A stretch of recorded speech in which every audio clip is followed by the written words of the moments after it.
change country on Roblox?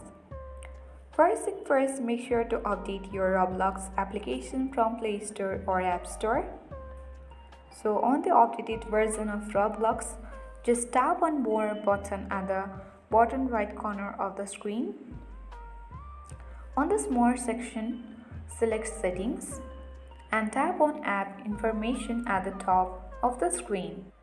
So as you scroll down on this app info page of Roblox, you can see account location.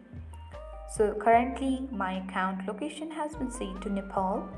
To change your country on Roblox, you can select or tap on the arrow next to the location and scroll down and select or change country you wish to on Roblox.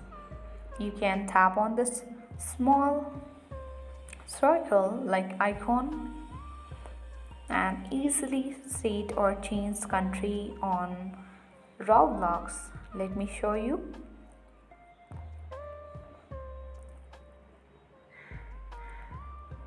So here you can tap on set location, so you can change your location only once. Your location determines what is allowed on your account, including the currency used for gift cards and purchases. If you are not sure why you need to make changes, you can also tap on continue or cancel button.